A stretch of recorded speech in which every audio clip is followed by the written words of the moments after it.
সাকিন যজমলা নুনকে বলে সাকিন যজমলা নুনকে বলে তানবিন দুই জবর দুই জের দুই পেশকে বলে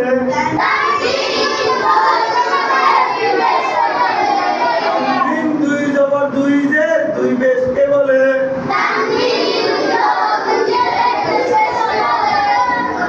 এই যে বিষয়টা তার সময় মনে রাখবেন, এই বিষয়টা যেন ভুল না হয়, বুঝছেন? এখন এই হরফগুলো এইভাবে যেখানে আসবো সেখানে বুঝতে হবে কি কোনো একটা কাজ হয়েছে, গুণা হয়েছে, স্পষ্ট হয়েছে, অথবা যে কোনো একটা হয়েছে। যদি ইকলাব আসে, ইকলাব এগুলো পরে নুনে সাকিন তানবিন কয় প্রকারে পড়া যায়? নুনে সাকিন তানবিন চার প্রকারে পড়া যায়।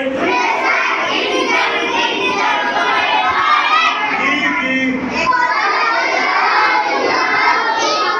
ইকলাবে ইদগাম ইজহার ইকফা।